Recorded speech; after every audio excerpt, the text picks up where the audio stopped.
आरोप तुमच्यावर वारंवार होतो की कर्जत जामखेडमध्ये रोहित पवार हेच एकमेव नेतृत्व राष्ट्रवादी काँग्रेसचं म्हणून समोर येतं। आरोपांमध्ये समोर येतं की आता कर्जत जामखेडमध्ये जर रोहित पवार आले तर मग बारामतीने आता कर्जत जामखेडची तुलना केली तर जमू शकते का? तेवढे काम इथे केलेत का? अशी बऱ्याच मतदारसंघात जिथे आता शरद पवार गटामध्ये असलेले जे आमदार आहेत त्यांचे बरेचसे विकास कामं प्रलंबित आहेत। नमस्कार, मी विजया वामन। विधानसभा निवडणुकीची रणधुमाळी सुरू झाली तेव्हापासूनच आपण प्रत्येक मतदारसंघामध्ये जाऊन त्या मतदारसंघाची चाचपणी केली। कोण उमेदवार चालतोय, कोण उमेदवार पडू शकतो। आमदारांनी 5 वर्ष प्रचार केला, प्रचाराला भेटले, त्यानंतर आता थेट 5 वर्षांनीच तुम्हाला भेटलेत का? आदल्या मधल्या काळात त्यांचे पीए जे आहेत ते पीए तुम्हाला नेत्यांपर्यंत पोहोचू देतात का? ह्या सगळ्या गोष्टी समजून घेता आज आपण आलेलो आहोत कर्जत जामखेडमध्ये। अर्थात कर्जत जामखेड म्हटल्यानंतर रोहित पवारांचं नाव समोर येतं। अर्थात शरद पवारांचे नातू या मतदारसंघाचे आमदार असल्यामुळे नेमकी कर्जत जामखेडमध्ये काय काय घडलंय, कसं घडलंय आणि रोहित पवार नेमकी कसे ऍक्टिव्ह झालेत हे समजून घेण्यासाठी आज आपण विधान परिषदेची तोंडी परीक्षा ही रोहित पवारांची घेणार आहोत। सर नमस्कार। नमस्कार।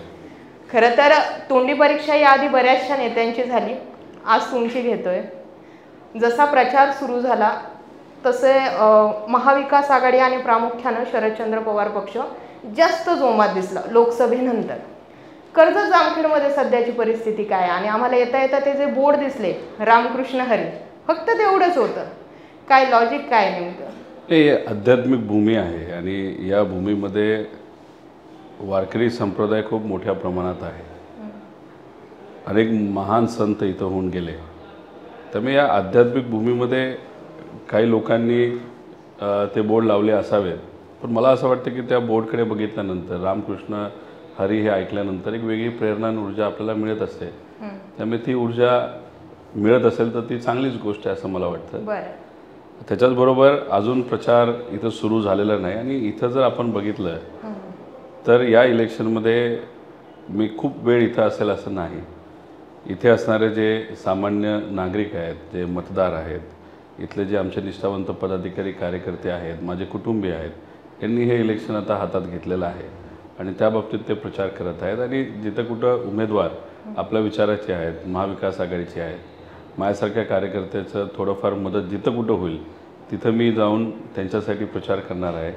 त्यामुळे या इथं असणाऱ्या लोकांनीच ही जबाबदारी घेतल्यामुळे प्रचार तुम्हाला दिसणार नाही, पण लोकांनी ठरवलेलं आहे। कारण शेवटी आम्ही तळागाळापर्यंत पोहोचतो।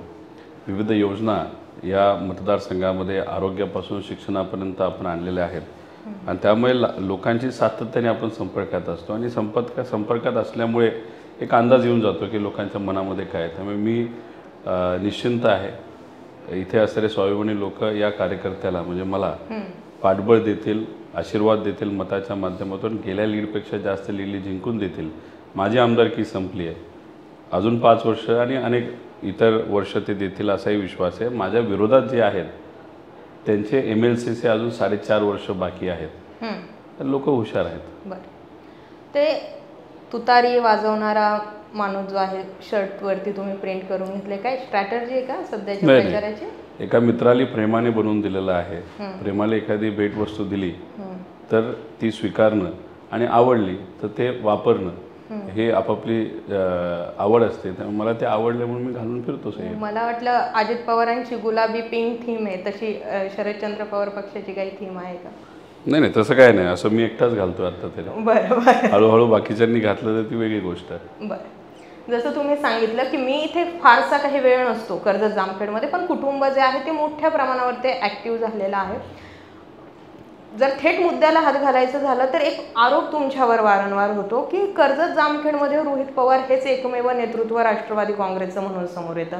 तुम्ही तुमचे पदाधिकाऱ्यांना स्टेजवर घेत नाहीत, कार्यकर्त्यांना तुम्ही सोबत घेऊन चालत नाही, इथले नेते बाजूला झालेत आणि एकटे रोहित पवार म्हणजे राष्ट्रवादी काँग्रेस पक्ष असं झालंय। असं काही आहे का इथे? असं कोण म्हणतात? असे आरोप सध्याच्या काळात ऐकायला बरेच आहेत विरोधक ना।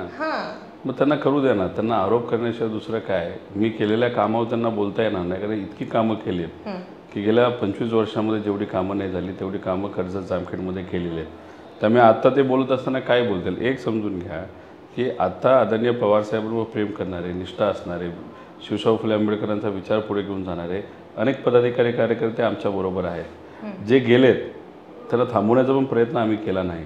कारणं असतील ना, कारण मला कशाला विचारतात? ते जे नेते ज्या भागात राहतात त्या भागातल्या लोकांना तुम्ही विचारलं ना की काय वाटतं, जे भाजपबरोबर गेले त्यांच्याबद्दलचं तुमचं मत काय, लोकच तुम्हाला सांगतील. त्यामुळे विरोधक काय बोलतात ह्याच्याकडे आता आम्ही खूप लक्ष देत नाही, कारण त्यांची भाषणं जर तुम्ही ऐकली अतिशय खालच्या लेवलला गेलेले आहेत. फार मला म्हणजे माझे विरोधक जे आहेत सर, राम शिंदे सर, ते काय म्हणतात की देवाला जसं बुक्का लावतो तसं रोहित पवारच्या फोटोला बुक्का लावा. म्हणजे काय ते वाट काय बघतात, मी मरून जायची वाट ते त्या ठिकाणी बघतात. म्हणजे या लेवलला राजकारण केलं. माझ्या आईबद्दल ते बोलतात. इथली स्वाभिमानी जनता अशी भाषणं आणि असे वक्तव्य हे कधी स्वीकारत नाही, असा विश्वास माझा आहे. 2019ला तुम्ही निवडून आल्यानंतर राम शिंदेचे आशीर्वाद घेण्यासाठी गेले होतात. राम शिंदेचे आशीर्वाद घ्यायला गेलो नव्हतो. अच्छा. त्यांचे आई वडील जे कधीही राजकारणात नव्हते, त्यांच्या पत्नी ज्या राजकारणात कधीही नव्हत्या, पण राम शिंदे सरांसाठी ते प्रचारामध्ये सक्रिय झाले होते. आरोग्याची अडचण नाही तर वय असतानासुद्धा मुलासाठी त्यांनी प्रचार केला. ती गोष्ट मला फार भावली. म्हणून राम शिंदेंना भेटण्यासाठी नाही तर त्यांच्या कुटुंबियांना भेटण्यासाठी मी गेलो होतो. बरं, तुम्ही सांगितलं की मी 5 वर्षामध्ये इतका विकास या ठिकाणी केला आहे की याआधी तो झालेला नव्हता. तुमच्याकडे फक्त एक रोहित पवार फर्स्ट टर्मचे आमदार म्हणून बघितलं जात नाही, तर शरद पवारांचे नातू, पवार घराण्याचा वारसा किंवा एक राष्ट्रीय लेवलचं एक नेतृत्व म्हणून तुमच्याकडे बघितलं जातं. आरोपांमध्ये समोर येतं की आता कर्जत जामखेडमध्ये जर रोहित पवार आले तर मग बारामतीनं आता कर्जत जामखेडची तुलना केली तर जमू शकते का? तेवढे कामं इथे केलेत का? आता म्हणजे आश्चर्य, हा प्रश्न तुमच्यासारख्या अभ्यासी व्यक्तिमत्वाकडनं येतोय. माझ्या विरोधकाकडनं आला असतं तर मी समजू शकतो, पण तुम्ही अख्खं जग बघितलेलं आहे. जे काही विकास बारामतीमध्ये झालेला तो 40-45 वर्षामध्ये झालेला आहे. मला 5 वर्ष मिळाले, त्यात करोनामध्ये 2 वर्ष गेले, सत्तेचे 2.5 वर्ष, त्यातून 2 मायनस केला, 6 महिने तिथं राहिले, 2.5 वर्ष विरोधामध्ये तिथे गेले. तरीसुद्धा तुम्ही जर आता कामं बघितली तर एक जाता जाता तुम्हाला भेट म्हणून एक पुस्तक देतो 210 पानाचं, ते तुम्ही थोडंसं बघावं, वाचावं. मग आमचे विरोधक काय बोलतात, काय केलं आहे. आणि एक तुम्ही समजून घ्या, विकास 2 टाईपचा असतो. जो विकास आपल्या डोळ्याला दिसतो आणि जो विकास आपला दिसत नाही पण करणं फार महत्त्वाचं आहे. डोळ्याला दिसणारा विकास कुठला, तर रोड असेल, चांगल्या बिल्डिंगा असतील, हॉस्पिटल असतील. तुम्ही जाऊन नुसतं फिरून या, तुम्हाला कळेल की काय काय मोठ्या मोठ्या बिल्डिंगा तिथं आपण बांधलेल्या आहेत. आणि बिल्डिंगा का बांधल्या जातात, कारण तिथं अधिकारी येतात. तिथं दवाखाने का बांधले जातात, सामान्य लोकांना चांगली सेवा मिळावी. आता ते जे सगळे डॉक्टर आहेत त्यांना राहण्याची व्यवस्था जर नीट नाही केली तर यात 2 तालुक्यामध्ये कोण येणार? त्यांच्या कुटुंबाची काळजी आम्ही घेतली. पोलिसांना राहण्याची व्यवस्था चांगली केली, म्हणून पोलीस आता यायला इच्छुक राहिले या भागामध्ये. तुम्ही तिथं रिझर्व्ह पोलीस केंद्र बघा. आता हे सगळ्या गोष्टी डोळ्याला दिसतात, त्यामुळे मी वेगळं काही नाही. बंधाऱ्यापासून सगळं ज्या गोष्टी दिसत नाहीत. आता याच्यापूर्वी महिला कधी मोठ्या प्रमाणात बाहेर येत नव्हत्या, राजकारणामध्ये सहभाग घेत नव्हत्या. आता राजकारणामध्ये त्यांनी सहभाग का घ्यावा? 50% महिला आहेत. आता ते जर पुढाकार घेत नसतील, चर्चा करत नसतील तर त्यांच्या अडचणी कशा कळणार? म्हणून कर्जत जामखेडमध्ये गेल्या 5 वर्षामध्ये महिला मोठ्या प्रमाणात समाजकारणामध्ये ॲक्टिव्ह झालेला आपण बघू शकतो. बचत गटावर आपण आत्तापर्यंत खूप मोठं काम केले. 32-33 कोटी रुपये बचत गटाला आपण बँकच्या मदतीने, नाहीतर आपण पतपिढ्या असतील ह्याच्या मदतीने मदत केलेली, जी आजपर्यंत 1 रुपयासुद्धा झाली नव्हती. ह्याला आकडेत, तुम्ही बँकेला जाऊन विचारा. बँकेने कर्जत जामखेड ब्लॅकलिस्ट केला होता. आता तुम्ही मोटरसायकलला लोन घ्या, घराला घ्या, गाडीला घ्या, सगळ्याला मदत तिथं होते. त्याच्यावर आरोग्यावर मोठ्या प्रमाणात काम केलं आहे. सरकारसाठी थांबलो नाही. 8 ॲम्ब्युलन्सेस आत्ता चालू आहे. त्या ॲम्ब्युलन्सचे 1200 ते 1500चा OPD दिवसाला चालू आहे. तिथला डॉक्टरचा खर्च आम्ही करतो, औषधाचा खर्च आपण करतो. आणि फक्त तो तिथंच थांबत नाही. डोळ्याला कुठेतरी मोतीबिंदू जाणवला की लगेच आपण पुण्याला घेऊन जातो. आत्तापर्यंत 6,500 ऑपरेशनं केलेत. फक्त बिलाच्या बाबतीत बोलायचं झालं तर 10.5 कोटी रुपये बिलात आपण कमी केलेत. ऑपरेशनच्या बाबतीत बोलायचं झालं तर 14 कोटी रुपयाची ऑपरेशनं आपण विविध ठिकाणी सरकारी योजना इतर त्यातून आपण ती मदत केलेली आहे. ॲडमिशनच्या बाबतीत बोलायला गेलं तर याच्यापुढं कोणाला जायचं, कोणाशी बोलायचं, ॲडमिशन कसं मिळवायचे अशी परिस्थिती या मतदारसंघामध्ये होती. तिथं आपण आत्तापर्यंत हजारो मुलामुलींचं ॲडमिशन बारामतीमध्ये सुद्धा केलं. आणि जिथं कुठं अडचण आली तिथं फोन करून त्या अडचणी सुटलेल्या आहेत. प्रशासन म्हणजे विहिरीच्या बाबतीत माझ्या आधी माझे विरोधक मंत्री होते 12 खात्याचे, त्यावेळेस रोजगार हमी योजनेच्या अंतर्गत काही करू शकले असते. ते 12 खात्याचे मंत्री आहेत ना, तेव्हा 150 विहिरी केल्या त्यांनी 5 वर्षात. मी 6,950 विहिरी तिथं रोजगार हमी योजनेच्या केल्यात. त्यानंतर आपण जे शेतीला रोजगार हमी योजनेची जी मदत लागली फळबागाला, त्यांच्या वेळेस 300 का 400. आपल्या वेळेस 4,500 आहे. त्यानंतर तिथं आपण जर गाई गोठे बघितले त्यांच्या काळात 120 आहे. माझ्या काळात तिथं काही 600 700 का 1000 आहेत. मला काय सांगायचं की सरकारी योजना शेवटपर्यंत पोहोचवणं ही आमदाराची जबाबदारी असते. आरोग्य व्यवस्थेवर काम केलं आहे. शिक्षण 400 शाळा आपल्या डिजिटल आत्ता आहेत. आपण शिक्षकाचं ट्रेनिंग घेतलेलं आहे. अंगणवाडी सेविकांचं ट्रेनिंग घेतलेलं आहे. आशाताईचं ट्रेनिंग तिथं आपण घेतलेलं आहे. त्यामुळे आरोग्य असेल आणि जेव्हा सरकार कमी पडतं तिथं आम्ही सरकार बनून लोकांना प्रामाणिकपणे मदत केलेली आहे. टँकर सरकारने 60 दिले. आपण सर्वजण मिळून 300 टँकर तिथं चालू ठेवले होते. कितीतरी कोटी लिटर पाणी आपण दिले. पण देत असताना कुठल्या वस्तीवर मला मतदान कमी झाले तिथेही पाणी दिलं आहे आणि जिथं जास्त झालं आहे तिथेही आपण पाणी दिलं. सायकल देत असताना सुद्धा भेदभाव तिथं केलेला आहे. लंपी रोगाच्या बाबतीत कर्जत जामखेड जेव्हा 100% झाला होता, कारण का लंपीचे वॅक्सिन कमी पडले होते, आपण आपल्या संपर्कातून तिथं वॅक्सिन स्वखर्चातून आणले, जनावरांना ते दिलं.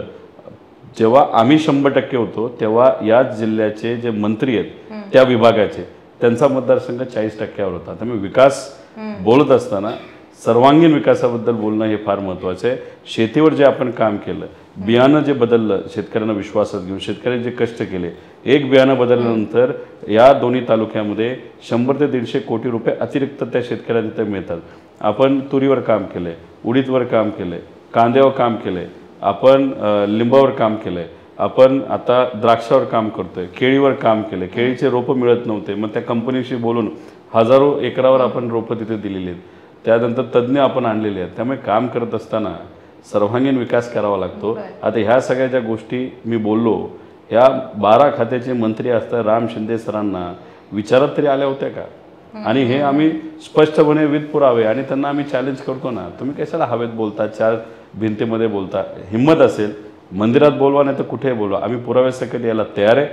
तुमच्यात हिंमत असेल तर तुम्ही तिथे या. पण नाही, तेवढी हिंमत त्यांच्यात नाही. विकास तुम्ही जे नॉनस्टॉप सांगितलं त्यातच सगळ्या गोष्टी आल्या. 10%. बरं, आणखी एक आम्ही आत्ता ज्या रोडने आलो सगळे रोड एकदम चकाचक, काहीच आम्हाला तिथे प्रश्न. तुमच्या इकडे टर्न घेताना आम्हाला जरा रस्ता जाणवला, जरा खडबडीतच होता. इथून जिथून आम्ही टर्न घेतला आत्ता त्या ठिकाणं. त्याच्यावरून हेच समजून घ्या, रोहित पवारांचं इथं घर असताना सुद्धा रोहित पवार सामान्य लोकांना प्राधान्य देतो, मग स्वतःबद्दल विचार करतो, हेच सिद्ध होतं ना. बरं, मानलं पाहिजे काही उत्तरांना. आणखी एक प्रश्न मला पडलेला असा की आता राज्यस्तरीय नेतृत्व तुम्ही बघतायत, प्रत्येक प्रक्रियेमध्ये तुम्ही ॲड आहेत. या आपल्या जिल्ह्याला जेव्हा महाविकास आघाडीचं सरकार आलं त्यावेळी इथे एक मंत्रिपद भेटलं प्राजक्त तनपुरेंना. तुम्हालाही भेटू शकत होतं. नाही मिळालं. ऑफरही झाली असेल पण मी नाही घेतलं. का बरं? कर्जत जामखेडला विकासाला जास्तीत जास्त प्रेरणा मिळावी, जास्तीत जास्त निधी मिळावा, हे माझं उद्दिष्ट पहिलं होतं. आणि मी कधी कधी काही गोष्टी एक्सेप्ट करतो. जिल्हा परिषदपासून सुरू केलं, आता आमदार झालो आणि आमदार झाल्या मंत्रिपद मिळावं असं मलाही आणि पवारसाहेबांनी वाटत नव्हतं. पण त्यावेळेस प्रायोरिटी फक्त कर्जत जामखेड मतदारसंघ निधी होता, जो आपण आता बघितलेला आहे. आता येणाऱ्या इलेक्शन झाल्यानंतर पवारसाहेबांनी सुद्धा सांगितलेलं आहे, तेव्हा महाराष्ट्राची सेवा खऱ्या अर्थाने कर्जत जामखेडची तर करणारच करणार, पण जे काय अनुभव आलेला आहे ते कर्जत जामखेडबरोबर महाराष्ट्राची सेवा करण्याची सुद्धा संधी मिळाली तर करायला मी तयार आहे. बरं, ठीक आहे. सरकार कोणतंही असो, रोहित पवारांना निधी भरपूर मिळतो. तुम्हाला निधी काढणं जमलं पाहिजे, मंत्री महोदयांना भेटणं. आता समजा विम्याचा पैसा येत नव्हता, माझ्या मतदारसंघाचा विषय होता, पण विषय मतदारसंघाचा सोडवत तो 3 जिल्ह्याचा विषय अडकला होता, तो आपण तिथं सोडवला. 2018लाही तो सोडवला होता जेव्हा मी आमदार नव्हतो, पण इथं लोकसभेला फिरत होतो. लोकांनी सांगितलं होतं आमदार झाल्या कर्जत जामखेडचे 110 कोटी आणि टोटल काहीतरी 190 कोटी आपल्या जिल्ह्याचे अडकले होते, ते लोकांना मिळाले. आत्तासुद्धा बऱ्याच अडचणी होत्या, सरकारी यंत्रणा कमी पडत होते, तर तिथे आपण पाठपुरावा करून आपली यंत्रणा लावून आपण फॉर्म भरून घेतले आणि आज कर्जत जामखेड या जिल्ह्यामध्ये 1 नंबरचा मतदारसंघ आहे विम्याचे पैसे आणण्यासाठी. मला तुम्हाला काय सांगायचं आहे की तुम्ही शांत बसून चालत नाही, तुम्हाला जावं लागतं, भेटावं लागतं. आता गडकरी साहेबांना विनंती केली, 2 नॅशनल हायवे पाहिजे होते. आता मी येण्यापूर्वी सोलापूरकडनं येणारा नॅशनल हायवे मिरजगावच्या बॉर्डरपर्यंत, म्हणजे माझ्या बॉर्डरपर्यंत झाला होता 5 वर्षापूर्वी, म्हणजे तसं 9 वर्षापूर्वी, म्हणजे मी येण्यापूर्वी 4 वर्ष आधी. म्हणजे मंत्री तर होते ना इथे, त्यांनी जर थोडासा वेळ काढला असता त्यांच्या व्यस्त ह्याच्यातून आणि गडकरी साहेबांना गेले असते म्हणले असते अहो माझे 42 किलोमीटर राहिले तेवढं करून द्या. नाही केलं त्यांनी. श्रीगोंद्यापर्यंत रोड पुण्यापासून झाला होता, बीडला तिथं झाला होता, माझंच मतदारसंघामध्ये राहिला होता.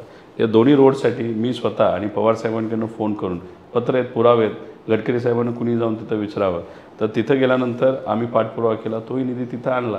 त्यामुळे कसं असतं की एक तर इच्छाशक्ती लागते, पाठपुरावा लागतो, एक विजन लागते, मतदारसंघातल्या लोकांना काय कशा अडचणी आहेत.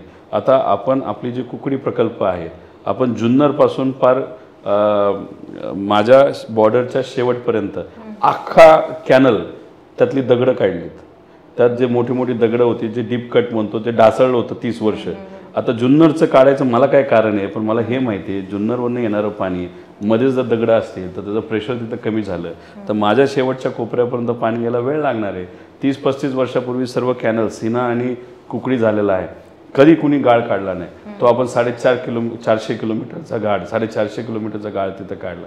त्यामुळे तुम्ही विजनली जेव्हा जाता आणि खऱ्या अर्थाने सामान्य लोकांचा विचार जेव्हा तुम्ही करता, जातीभेद, धर्मभेद, सगळे भेद बाजूला ठेवून, गटतट बाजूला ठेवून जेव्हा खऱ्या अर्थाने लोकांच्या हितासाठी तुम्ही काम करता तेव्हा प्रगती होतच असते आणि काही गोष्टी चांगल्या होतात. MIDC फार प्रामाणिकपणे आम्ही तिथं तो MIDC आणली होती जिथे हे 2 मोठे नॅशनल हायवे एकत्र येतात.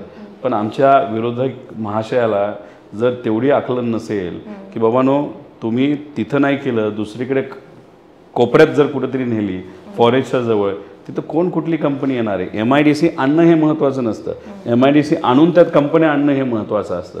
आता आम्हाला इंडस्ट्रियल बॅकग्राऊंड असल्यामुळे आमच्या 4-5 अशा लोकांबरोबर कधीही जाऊन आम्ही भेटू शकतो. अंबानी साहेबांची वेळ घेऊ शकतो, अडाणी साहेबांची वेळ घेऊ शकतो, विनंती करू शकतो मतदारसंघाच्या वतीने आमच्यात एखादं युनिट टाकू शकतात. पण ह्या महाशयांनी, माझ्या विरोधकांनी 2.5 वर्ष काय केलं तर फक्त राजकारण केलं आणि MIDC कुठं नेली तर श्रीगोंद्या बॉर्डरला. हरकत नाही, ती MIDC आपण कॅन्सल करणार नाही महाविकास आघाडी सरकार आल्यानंतर. पण जायला 3 मीटरचा रस्ता आहे आणि इथं 2 मोठे नॅशनल हायवे आणले. आता कंपन्या तिकडे जाणार का इकडे येणार. पण आणि त्यात ते म्हणतात की काय नीरव मोदी. अरे नीरव मोदीचा विषय तुम्ही आणता म्हणजे तुम्ही स्वतःला अडचणीत आणलंय. त्यांना डोकं सुद्धा नाही तेवढं की नीरव मोदीने जमीन कधी घेतली 2011ला. आता रोहित पवार तेव्हा आमदार होते का? अजिबात नाही. 19ला आमदार झालो. मग 11ला आमदार कोण होतं तर राम शिंदे होते.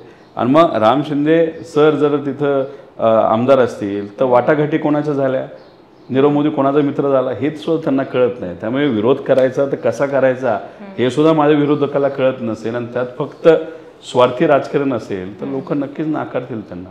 बरं, पुढे जाऊन प्रश्न असा तयार होतो, थोडंसं मी राज्याकडच्या प्रश्नांकडे जाते.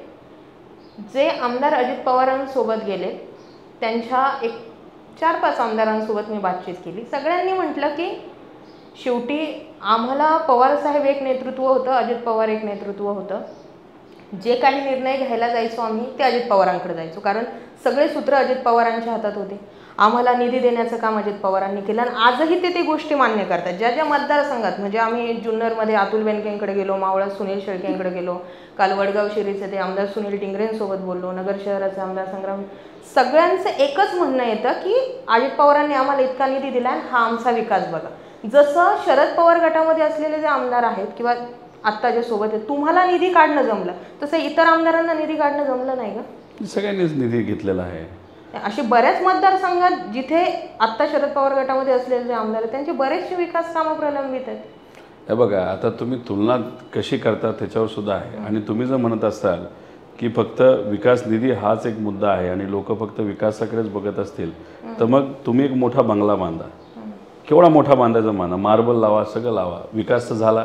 आणि त्या घरामध्ये जर तुम्ही कुटुंब म्हणून एका टेबलवर जेवायला सुद्धा बसत नसताल, एकामागे तोंडसुद्धा बघत नसताल, 2 भावात वाद असेल, त्याला काय करता?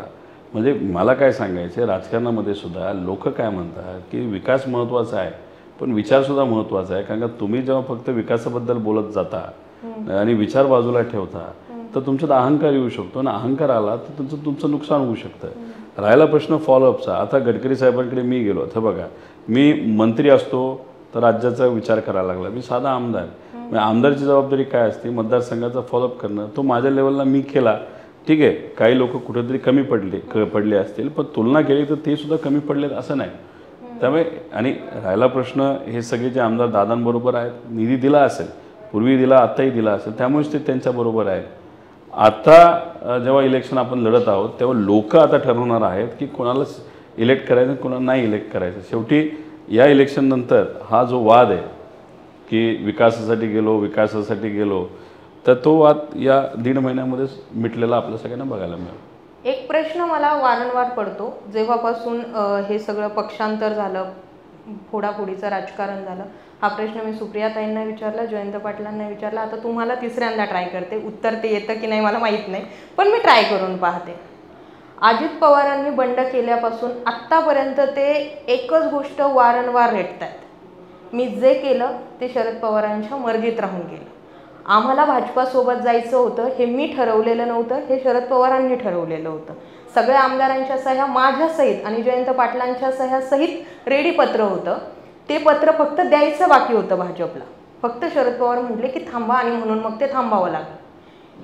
शरद पवार खरोखर या सगळ्या प्रोसेसच्या बॅकसाईडला होते का? आता तुम्ही मला सांगा, जर एवढं सगळं ठरलं असेल तर सोपं होतं ना सत्तेत जायचं. आम्ही सुद्धा जाऊन बसलो असतो. पत्र जे काही सांगितलं जातं ते पत्र अजूनपर्यंत पब्लिश कुणी केलंय का? कुठे ते पत्र? कुणीच काही दाखवत नाही. आणि राहिला प्रश्न, आज दादा कोणाबरोबर आहे तर दादा BJP बरोबर आहे. त्यामुळे ते तिथं भूमिका मांडत असताना ते त्या बाजूची भूमिका मांडणार. आता आम्ही कष्ट घेत विरोधात तिथं आहोत. आज आमच्यावर कारवाई होती, ईडीची कारवाई होती, आज आमच्या इन्कम टॅक्सची कारवाई होती, आमच्या कंपन्या आज अडचणीत आणल्या जातात, आम्हाला राजकीय दृष्टिकोनातून अडचणीत आणलं जातं. मग अशा परिस्थितीमध्ये आम्ही सुखाचं जीवन सोडून आता संघर्षाचं जीवन का निवडलं आहे? कारण आम्ही विचाराबरोबर आहोत. आणि हे जे निवडतोय, जेव्हा आपण एखादी भूमिका घेतो त्या भूमिका घेत असताना त्याला निगेटिव्ह पण माहिती असतात की आपल्याला अडचणी येतील.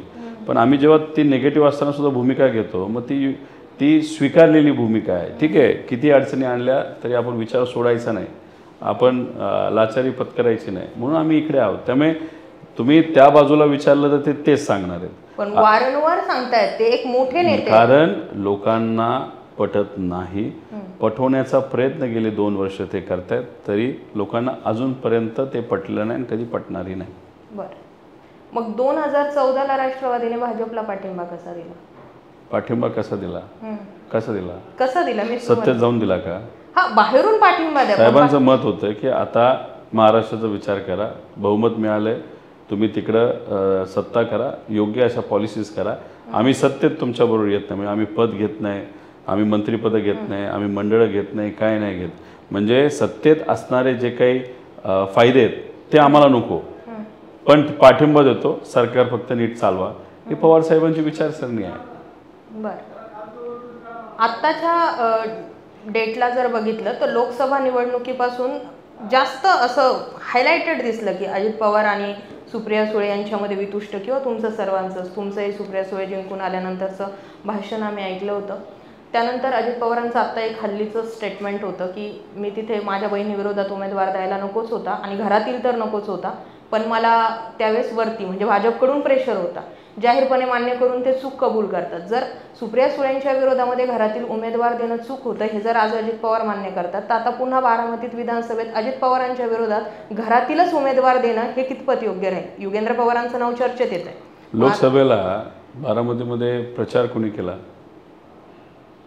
त्यांनीच, आमच्या बाजूने. आता युगेंद्रचं नाव अजून फायनल आहे का नाही ते साहेबच तुम्हाला सांगते. पण सख्या काकांच्या विरोधात विचाराच्या बाजूली आणि साहेबांच्या बाजूली कोण होतं?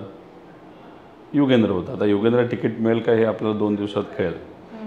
अशात लोकसभेमध्ये त्यांनी भूमिका घेतली. तो म्हणत होता की कुटुंबामध्ये वाद नको, 2 सेम कुटुंबाचे लोक नको, पण तरी निर्णय त्यावेळेस भाजपच्या प्रेशरले का होईना तो निर्णय तिथे घेतला गेला. आता हा साहेबांबरोबर राहिला. आता जर साहेबांनी त्याला संधी दिली तर आपण वेगळी भूमिका घेत नाही आहे.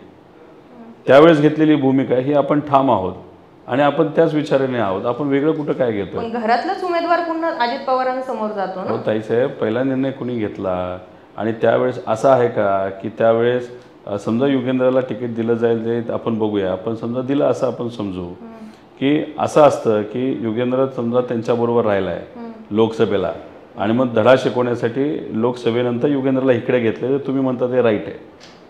युगेंद्रने त्यावेळेस काय केलं की त्यावेळेस साहेबांची बाजू धरली स्वतःच्या सख्या काकाच्या विरोधात. बरोबर आहे.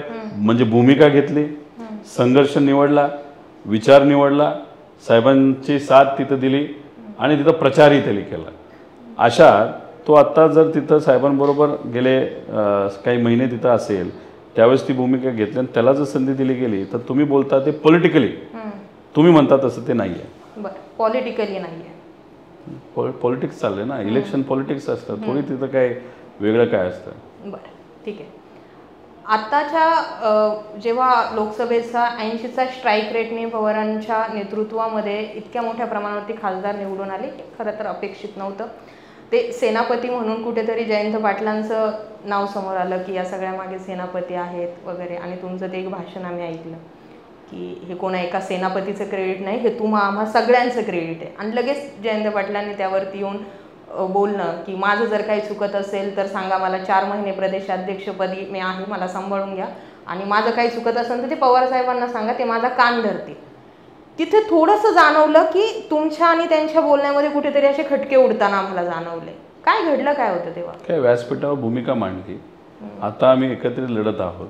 आमच्या पक्षामध्ये भूमिका घेणं फार महत्त्वाचं असतं आणि तिथं पक्षाचा एक कार्यकर्त्याचा मेळावा होता.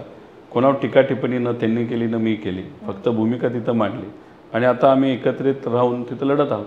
नाही, पण तुम्हाला त्यावेळेस नेमकं काय म्हणायचं होतं? मला एवढंच म्हणायचं होतं की लोकसभेला जर आपण बघितलं तर आपण सर्व म्हणजे मतदार, कार्यकर्ते जे प्रामाणिक आपल्याबरोबर राहिलेले आहेत, अशा सगळ्यांनी मिळून आणि आदरणीय पवार साहेबांकडे बघून आपल्याला यश मिळालेलं आहे.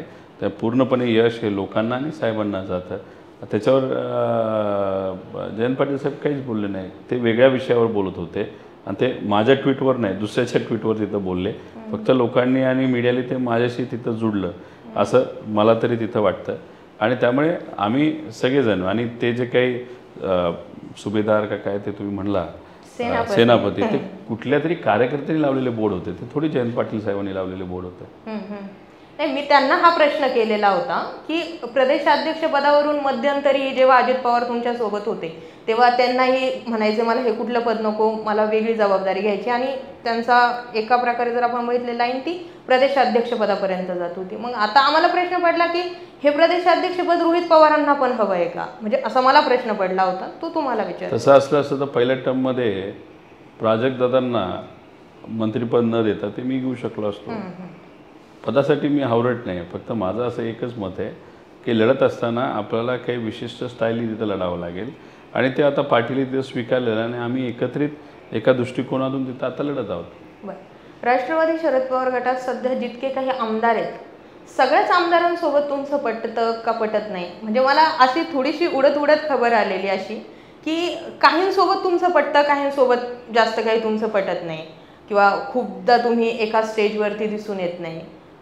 जसं उदाहरण घ्यायचं झालं तर निलेश लंकेन, तुम्ही आम्हाला असं खूपदा एका स्टेजवर दिसत नाही. प्रचारात एक वेळेस अमोल कोल्हे पुढे दिसतात, पण तुम्ही थोडेसे त्या प्रचारामध्ये म्हणते मी तिकडच्या नगर शहराकडे जे काही प्रचार होतात नगरमध्ये एवढं फिरलोच नाही कधी. तुम्ही जर माझं बघितलं, मी अख्ख्या महाराष्ट्रात फिरलोय पण नगरमध्ये एवढं फिरलो नाही. मला असं वाटतं की नगरमध्ये योग्य वेळ आल्यानंतर फिरावं लागेल. काही प्रमाणात ती आता वेळ आलेली आहे. महाराष्ट्रात मी बऱ्यापैकी फिरलेलो आहे आणि त्यामुळे तुम्हाला जे वाटतं नाही तर जे लोकांना वाटतं तसं काही नाही. आता ते आमदार नाही, आता ते खासदार झालेले आहेत आणि माझा मतदारसंघ त्यांच्या खासदारकीमध्ये येतो. बरं, एक शेवटचा प्रश्न असा की मधल्या काळामध्ये आता तुम्ही ह्या सगळ्याच कोअर कमिटीत किंवा महत्त्वाच्या बैठकींमध्ये असतात म्हणून पडलेला हा प्रश्न. आजची सगळी निवडणूक सहानुभूतीकडे जास्त चालली आहे किंवा आम्हीही वैयक्तिक तशा पद्धतीने मानतो. सहानुभूती अगोदर उद्धव ठाकरेंप्रती जास्त होती, जसं अजित पवारांनी बंड केलं तशी ती सगळी सहानुभूती आता शरद पवारांकडे डायव्हर्ट झाली आहे. प्रश्न एवढाच पडला आहे आत्ताच्या घडीला की शरद पवार आणि एकनाथ शिंदे यांच्या होणाऱ्या भेटीगाठी, एकमेकांवर टीका न करणं, या सगळ्या गोष्टी भविष्यातील काही घडामोडींच्या नांदी तर ठरणार नाहीत ना? विधानसभा झाल्यानंतर आकडेमोड जर जमली नाही तर शरद पवार आणि एकनाथ शिंदे आम्हाला एकत्र तर दिसणार नाहीत ना? माहिती आहे, पवार साहेबांची शिंदे साहेबांची ओळख फार पूर्वीपासून आहे. पवार साहेब म्हणजे शिंदे साहेब हे उद्धव ठाकरे साहेबांबरोबर काम करत असताना मंत्री होते. त्याच्या आधीसुद्धा पद त्यांच्याकडे होतं. साहेबांना नक्कीच कधी ना कधी ते भेटले असतील. आता ते आत्ता का भेटतात, त्यात काय चर्चा होती हे सांगता येणार नाही. पण आता जर आपल्याला राजकीय पतंगा उडवायच्या झाल्या असंही आपण म्हणू शकतो की एकनाथ शिंदे साहेब हे BJPवर नाराज आहेत. कारण तुम्ही जर गेल्या काही दिवसामध्ये बघितलं की त्यांच्याच आमदारकीच्या मतदारसंघामध्ये जे काही गाड्या सापडतात पैशाच्या, त्या फक्त शिंदे गटाच्याच आमदाराच्या इथं ते सापडत आहेत. ते असू शकतं. नंतर अमित शाह साहेबांचे 2 वक्तव्य आले. एक वक्तव्य की आम्ही खूप सहन केलं तुम्हाला मुख्यमंत्री बनवून, म्हणजे आता आम्हाला सहन करायचं नाही तुम्हाला. त्याच्याचबरोबर 29ला आम्ही एक हाती सत्ता आणणार, भाजपचा मुख्यमंत्री तिथं बनणार. आता ह्याही गोष्टी असू शकतात. काही अपक्ष लोकांना सुद्धा ताकद भाजपकडनं दिली जाते, सीट जास्त दिले जात नाही. त्यामुळे आज चर्चा काय झाली हे साहेबांना त्यांनाच तिथं माहिती आहे. पण राजकीय पतंग जोडवायची झाली तर कदाचित BJPच्या विरोधातच ते बोलले असावेत. बरं, आत्ताच्या घडीला जागा वाटपामध्ये असं वाटतंय की महाविकास आघाडीकडून जरा लेट होत आहे. लोकसभेला हीच चूक महायुतीने केली होती, आता तीच चूक आम्हाला महाविकास आघाडी करताना दिसते. जागा वाटप लेट होत आहे का तर आता लोकसभेनंतर काँग्रेसला हे वाटतंय आमच्याही सीट खूप येऊ शकतात. लोकसभे अगोदर तसं काही वातावरण दिसत नव्हतं. उद्धव ठाकरे आता हट्टाला भेटलेत, मुख्यमंत्री जाहीर करा. आणि पवार साहेब ते पवार साहेबच आहेत, ते एकदम शांतपणे सगळ्या गोष्टी हँडल कर. जागा वाटप तुम्ही जितके लेट कराल असं नाही वाटत विधानसभेला त्याचा थोडा फटका बसू? कारण आहे आता काल एकनाथ शिंदे साहेबांचे आमदारकीची नावं म्हणजे उमेदवाराची नावं आली, त्यात ऑलमोस्ट 90पेक्षा नाही तर 95% जास्त सेम चेहरे आहेत. मग त्यांनी वेगळा अभ्यास केला का? कट कॉपी पेस्ट केलं. BJPची यादी आली, 96% ठिकाणी त्यांनी तेच आमदार रिपीट केलेत, नाही तर त्यांच्या परिवाराला दिले. काय कष्ट घेतले? काहीच कष्ट घेतले नाही. दादासुद्धा जर तिकीट देत आहेत नाही तर AB फोन लपून देत आहेत, रात्रीच्या वेळेस देत आहेत, तिथे सुद्धा जर बघितलं तर सेम रिपीट आहे. पण महाविकास आघाडीचे 3 घटक पक्ष याच्यामध्ये नवीन चेहऱ्यांना संधी दिली जाते. अनेक लोक इच्छुक आहेत. फक्त आमच्याच पक्षात 1600 लोकांनी इंटरव्ह्यू दिले, त्याच्यातून लोक आता निवडायचे आहेत आणि त्याच्यातून मग लोकांना उभं करायचं आहे. त्यामुळे त्यांना कट कॉपी पेस्ट करायचं होतं. उलट प्रश्न असा केला पाहिजे, अरे कट कॉपी पेस्टच करायचं होतं तर मग 10 दिवसापूर्वी का नाही केलं? आम्ही शोधतोय, लोक इच्छुक आहेत, खूप जास्त इच्छुक आहेत. आता ही लोक कोण आहेत? कोणी जिल्हा परिषद अध्यक्ष आहे, कोणी माजी आमदार आहे, कोणी माजी मंत्री आहे. आता ही लोक लोकातली लोक आहेत. लोकांकडनं जेव्हा येतं अरे महाविकास आघाडी येणार आहे, आम्ही महाविकास आघाडीला पाठिंबा देणार आहे, ही चर्चा जेव्हा लोकातून तिथे येते तेव्हा ती लोक इच्छुक जास्त होतात महाविकास आघाडी. त्यांच्याकडे कुणी जायना. आता इकडे सगळे यायला तयार आहेत, त्यामुळे थोडा वेळ लागतो. तर काल शिंदे साहेबांची जाहीर झाली, परवा BJPची झाली, आज आमची होईल. ठीक आहे, चला सगळ्यांनी पाहत राहा की यादी लवकरच पडेल. आणखी एक बरं झालं त्या मुद्द्याला तुम्हीच हे केलं. जे गेलेत ना त्यांना पुन्हा पक्षात कशाला घेतलं जाते? सगळ्यात मोठे सहानुभूतीची लाट म्हणजे तुम्ही तर समजा एक नेते म्हणून बघतात, आम्ही एक प्रेक्षक म्हणून किंवा या कुठल्या ना कुठल्या मतदारसंघातील मतदार म्हणून पाहतो. आम्हाला वाटतं हे गेलेत ना यांना पुन्हा घेतलंच नाही पाहिजे. आता जे होईल ते डायरेक्टली सामना झाला पाहिजे, तेव्हा समजेल की कुणाचं काय. आता भोसरीमध्ये कसं आहे, जे अमोल कोल्हेंच्या विरोधात अजित गावण यांनी प्रचार केला, तिथून लीडही मिळू शकलं नाही अमोल कोल्हेंना म्हणावं असं. तेच अजित गावणे पुन्हा तुतारी हातात घ्यायची आणि म्हणतात आता मला विधानसभा लढवायची. आणि त्यांना आता पुन्हा हेच राष्ट्रवादी काँग्रेसचे म्हणजे जे सगळे नेते आहेत ते ताकद देते. ज्यांनी आपल्या विरोधात 3 महिने झाले नाही काम करून, त्यांना आता पुन्हा जर विधानसभेसाठी ती इच्छुक असेल आणि राष्ट्रवादी काँग्रेस पक्ष जर त्यांना तिकीट देत असेल तर मग तिथं पुन्हा प्रश्न तयार होतो की जे गेले त्यांनाच घेतात आणि त्यांनाच तिकीट देतात. 2019ची लोकसभा आणि आत्ताची लोकसभा, तेव्हाची लीड आणि आत्ताची लीड याचा थोडासा आपल्याला अभ्यास करावा लागेल. शेवटी खासदार तिथं डॉक्टर अमोल कोल्हे आहेत आणि तिथं त्यांनी घेतलेला तो निर्णय आहे. आता संधी दिली जाते का नाही देते आज आपल्याला तिथं कळणार आहे. विषय एवढाच आहे की शेवटी समजा 100 जागा असतील, आपल्याला 20 ठिकाणी नाही तर 25 ठिकाणी कुठं ना कुठे ते राजकीय समीकरण तिथं बघावे लागतील. पण मेजॉरिटी 75 ते 80% आपण निष्ठावंतांना तिथं संधी देणार आहोत. त्यामुळे मला असं वाटतं 20 ते 25% हा जो आकडा आहे तो 80 ते 85% नक्कीच कमी आहे. त्यामुळे पवारसाहेबांचं मत आहे की मेजॉरिटी ठिकाणी आपल्याला निष्ठावंतांना आणि ज्यांनी लोकसभेमध्ये आपलं पाठबळ दिलं नाही तर पाठिंबा दिला अशांना संधी दिली पाहिजे आणि ते होताना आपल्याला दिसेल. ठीक आहे, जाता जाता शेवटचा प्रश्न माझा असा राहील, कर्जत जामखेडकडे आपण पुन्हा एक लास्टली येऊयात. राम शिंदे इथे पुन्हा ॲक्टिव्ह झालेत, तुम्ही ॲक्टिव्ह झालेत. 5 वर्ष जेवढी विकास कामं केली 5 वर्ष मी ॲक्टिव्ह आहे. राम शिंदे गेल्या 6 महिन्यात ॲक्टिव्ह झालेले आहेत. बरं, तुम्ही तेच 5 वर्ष तुम्ही ॲक्टिव्ह आहे, त्यामुळे धास्ती घेण्यासारखं काही कारण नाही आहे किंवा मग काहीतरी थोडंफार 19-20 होऊ शकतं असं वाटतंय का? आता धास्ती घेतली असती तर मतदारसंघातच बसून राहिलो असतो. गेले 10 दिवस तिकिटाच्या विषयामध्ये होतो. आज इथं आलेलो आहे, तुमच्याशी चर्चा करायची होती. बरेच दिवस संपर्क साधत होतो की आपल्याला बोलायचं आहे आणि काही लोकांना भेटायचं होतं. या 4 गोष्टीसाठी मी इथं आलेलो आहे. उद्या रोहित पाटलांचा फॉर्म भरायचा, संध्याकाळी समरजित राजे गाडगे यांच्याकडे जायचं आहे, परवा भोकरदनला मला जायचं आहे, त्यानंतर विजय भांबळेंकडे तिथं जायचं आहे. तर मी बाहेर जाणार आहे. शेवटी निर्णय लोकांना घ्यायचा असतो. लोक निर्णय जो घेतील ते घेतील. मी 5 वर्ष काम केलेलं आहे, 6 महिन्यात ॲक्टिव्ह झालेलो नाही. माझे विरोधक जे आहेत राम शिंदे सर 6 महिन्यात ॲक्टिव्ह झालेले आहेत. काय करतायत तर काही ठराविक लोकांना भेटून काय असेल उद्या कामं देऊ, हे करू ते करू. आता सत्ता त्यांची येणारच नाही आहे तरी ते आता आश्वासित करतात. ह्याच्यापूर्वी जी आश्वासनं दिली ते आजपर्यंत पूर्ण केली नाही, मंत्री असताना पूर्ण केली नाही. त्यामुळे त्यांच्या शब्दावर आता लोक विश्वास ठेवत नाही. धास्ती घेतली असती तर इथं राहिलो असतो, पण मी धास्ती घेतलेली नाही, काम केलेलं आहे, प्रामाणिकपणे केलेलं आहे. त्यामुळे मला लोकांवर विश्वास आहे आणि त्याच विश्वासाच्या पोटी महाराष्ट्रामध्ये महाराष्ट्र धर्म टिकवण्यासाठी मी लढत आहे. आणि कर्जत जामखेडकरांनी मला ओळख दिलेली आहे, कर्जत जामखेडकरांनीच मला लढायला शिकवलेलं आहे. त्यामुळे दिल्लीपासून राज्यापर्यंत भाजपचे नेते माझ्या विरोधात मोठ्या प्रमाणात ताकद लावत असताना सुद्धा फर्स्ट आमचा आमदार न घाबरता अख्ख्या महाराष्ट्रात कार्यकर्ता म्हणून तिथं काम करत आहे. कारण ज्या लोकांनी मला लढायला शिकवलेलं आहे कर्जत जामखेडकर यांच्यावर मला विश्वास आहे. त्यांना मी कधीही सोडणार नाही, ते मला सोडणार नाही असं माझ्यासारख्याला विश्वासाचं वाटतं. बरं, आमची एक सिरीज आहे आमदार कामाचा आहे का, ती सिरीज आता थोड्या वेळानंतर तुमच्या मतदारसंघात रन होईल. लोकांशी आम्ही बातचीत करणार, बघूयात त्यातून काय येतं. पण आजची ही विधानसभेची एक तोंडी परीक्षा म्हणून आम्ही हा फॉर्मॅट सुरू केला आहे. तुम्ही ज्या पद्धतीने सगळी मांडणी केली त्यावरून एकतर जाणवतं की ते पवार घरातलं आपण जे म्हणतो ना एक नेतृत्व, ते असं समोर एकदम प्रोजेक्ट होताना दिसतं. कारण बऱ्याच नेत्यांसोबत मी बोलले या सगळ्या गोष्टींबाबत.